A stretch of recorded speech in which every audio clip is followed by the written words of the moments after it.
कृष्ण गोविंद हरे मुरारी, हे नाथ नारायण वासुदेवा। प्रिय बंधुओं, आपको नमस्कार है।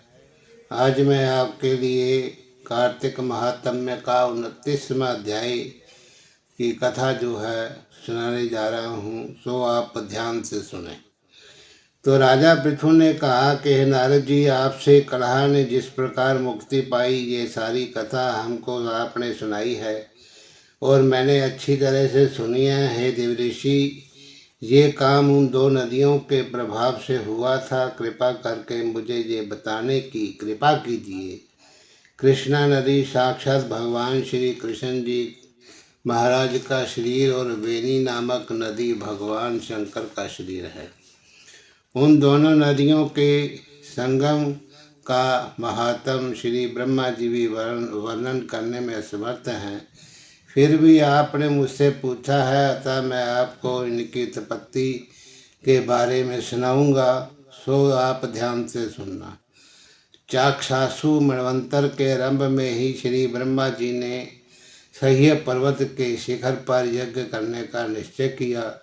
सब देवताओं, भगवान विष्णु और शंकर जी यज्ञ की सामग्री लेकर उस पर्वत के शिखर पर पहुंच गए। तब महर्षि भृगु आदि ऋषियों ने ब्रह्म मुहूर्त में उन्हें दीक्षा देने का विचार किया। इसके बाद उन्होंने श्री ब्रह्मा जी की पत्नी त्वरा को बुलाया। वे बड़ी आहिस्ता से आ रही थी। इसी बीच में भृगु जी ने विष्णु जी से पूछा, हे प्रभु, आपने त्वरा को शीघ्रता से बुलाया था, फिर क्यों नहीं आई? तो ब्रह्म मुहूर्त टल गया। इस पर भगवान विष्णु ने कहा, यदि त्वरा यथास्थान पर यहाँ ना आई तो आप गायत्री को ही स्त्री मानकर दीक्षा विधान कर दीजिएगा। क्या गायत्री पुण्य कर्म में ब्रह्मा जी की स्त्री नहीं हो सकती? तो नारद जी बोले, भगवान शंकर ने भी विष्णु जी की बात का समर्थन किया। तो ये बात सुनकर भृगु जी ने गायत्री को श्री ब्रह्मा जी के दाईं ओर बिठाकर के दीक्षा विधान शुरू कर दिया। तो ऋषि मंडल गायत्री को दीक्षा दे ही रहा था कि इतने में त्वरा भी यज्ञ मंडप में आ पहुंची। तो श्री ब्रह्मा जी के पास में गायत्री को देखकर वे ईर्ष्या से क्रोधित होकर त्वरा ने कहा कि जहाँ अपूज्यों की पूजा होती है और पूज्यों की अप्रतिष्ठा होती है, वहाँ पर दुर्भिक्ष, मृत्यु तथा भय तीनों अवश्यमेव हुआ करते हैं। ये गायत्री की ब्रह्मा जी की दाईं ओर तथा मेरे स्थान पर बैठी है, ये अदृश्य बहने वाली नदी होगी। आप लोगों ने अविचार से इसे जो मेरे स्थान पर बिठाया है, अतः आप भी सब के सब जड़ रूप नदियाँ होंगे। तो नारद जी ने राजा पृथु से कहा कि हे राजन, इस तरह त्वरा के श्राप को सुनकर गायत्री मारे क्रोध के लाल बभूखा होकर अपने होठ काटने लगी। देवताओं के मना करने पर भी उसने भी उठकर के त्वरा को श्राप दे डाला। तो गायत्री के ने कहा कि ब्रह्मा जी जैसे तुम्हारे पति हैं, वैसे ही मेरे भी पति हैं। तुमने व्यर्थ में ही ये जो श्राप है दिया है, अतः तुम भी नदी हो जाओ।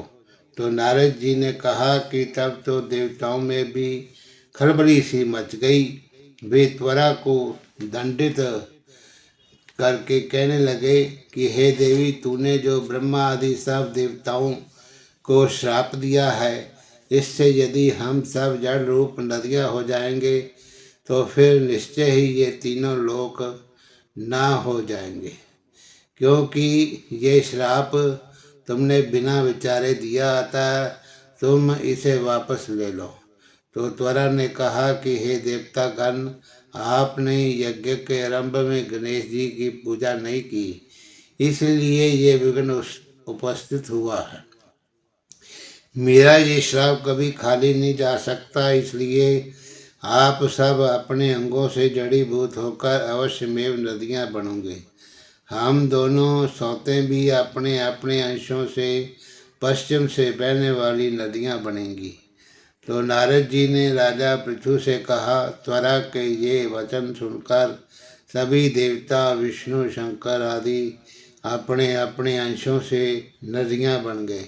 तो भगवान विष्णु के अंश से कृष्णा नदी और भगवान शंकर के अंश से वेणी नदी, श्री ब्रह्मा जी के अंश से ककुदमवती नाम वाली नदी उत्पन्न हो गई।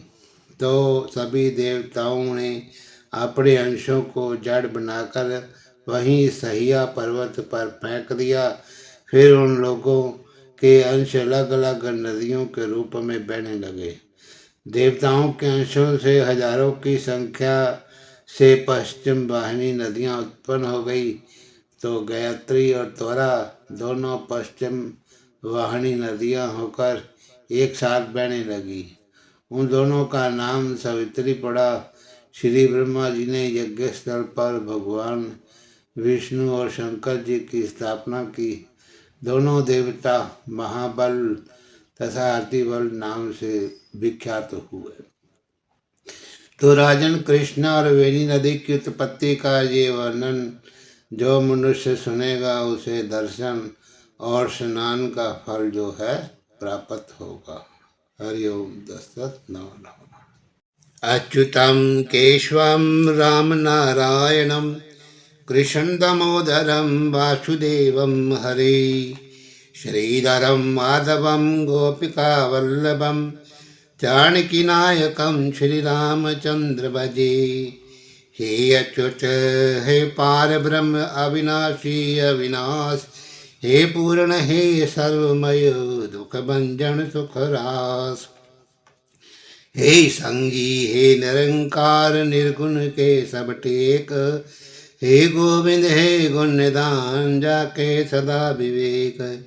हे अपरंपर हर हरे है भी होवनहार, हे संतन के सदा संग निर्धारा के आधार। हे ठाकुर मैं दास हूँ निर्गुण गुण नहीं कोय, नानक दीजो नाम दान रखो ये पीरोय। बार बार वर मांग हूँ हर्ष देव श्री रंग, पद सरोज अनुपमनी हरि भक्ति सदा सत्संग। सुत धारा अरु लक्ष्मी पापी के भी होय, संत समागम हरि कथा तुलसी दुर्लभ होय। कथा समापत होत है नारद कथित प्रवीण, कृष्ण कथा करे मल हरे गावो कर तलवीन। बोलो श्री विष्णु भगवान की जय।